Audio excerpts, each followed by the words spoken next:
Hello students, welcome to competition roof channel.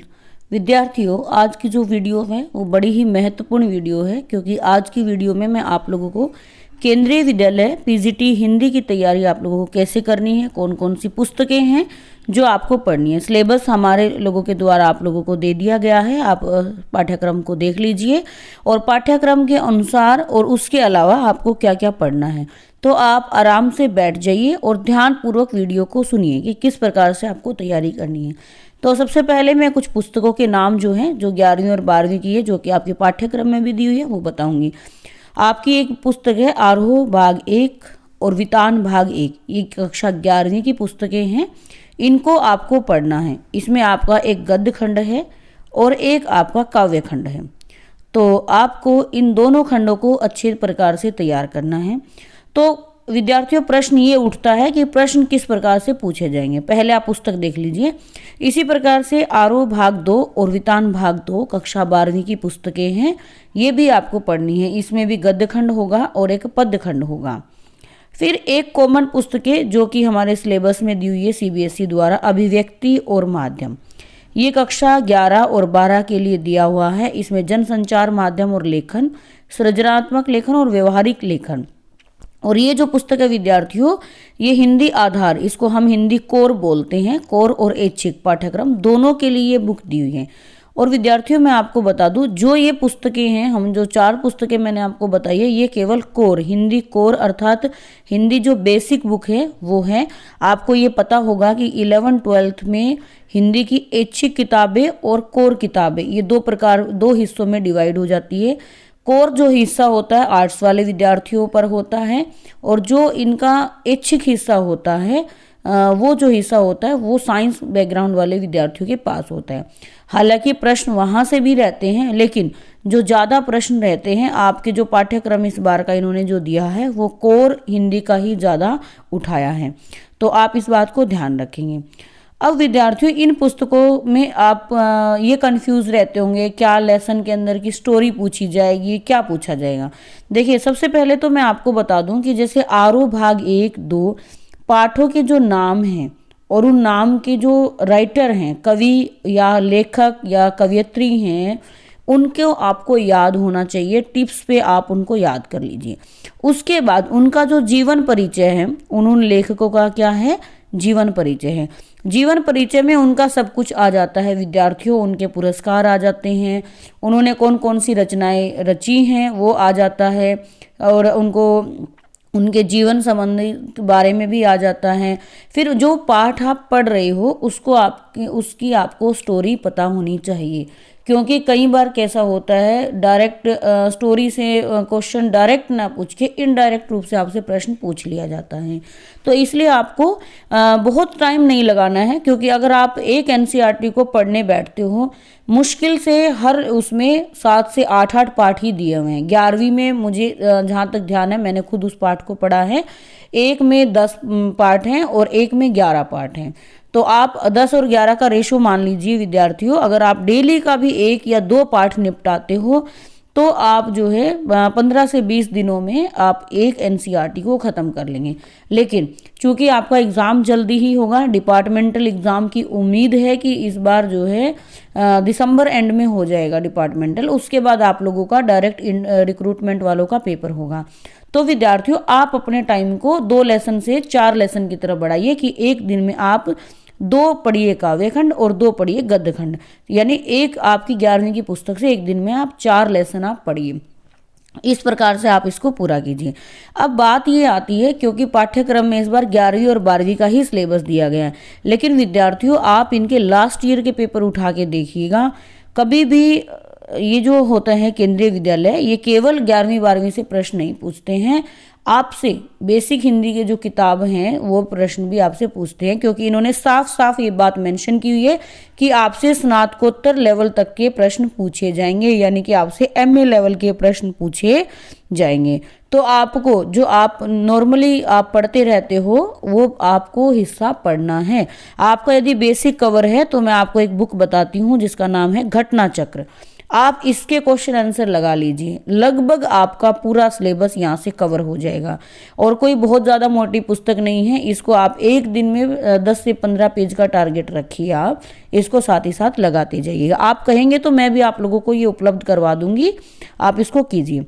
इसके अलावा आपको अपनी तैयारी में क्या शामिल करना विद्यार्थियों, विगत वर्षों के प्रश्न पत्र जो मैंने आपको इस चैनल पर उपलब्ध करवाए हुए हैं। मैंने आपको नवोदय 2019 का पेपर भी दिया हुआ है, 2016 का पेपर भी दिया हुआ है, केवीएस 2018 का पेपर भी मेरे द्वारा चैनल पर दिया गया है।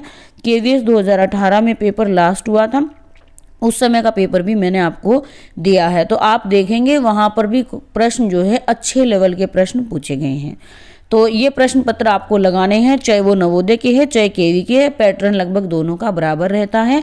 दोनों के आप ज़्यादा से ज़्यादा पेपर लगाइए, सैंपल पेपर लगाइए, और ज़्यादा से ज़्यादा इन्होंने जो एनसीईआरटी दी है इसको तो बिल्कुल आप टिप्स पे कर लीजिए, क्योंकि इन्होंने जिस चीज़ को सिलेबस में मेंशन किया है डेफिनेटली वहाँ से प्रश्न आएंगे। तो आप इनमें लेखकों को अच्छे से तैयार कीजिएगा। जनसंचार से अच्छे खासे प्रश्न रहते हैं। और विद्यार्थियों, ये एक मोटी सी किताब आती है एनसीईआरटी की, उसको आप खरीद लीजिएगा, अभिव्यक्ति और माध्यम। इसको पढ़ने में विद्यार्थियों समय लगता है, क्योंकि इसमें जो लेसन दिए गए हैं वो काफ़ी लंबे लंबे लेसन दिए गए हैं। तो आप थोड़ा सा इसको अच्छे से पढ़ लीजिएगा।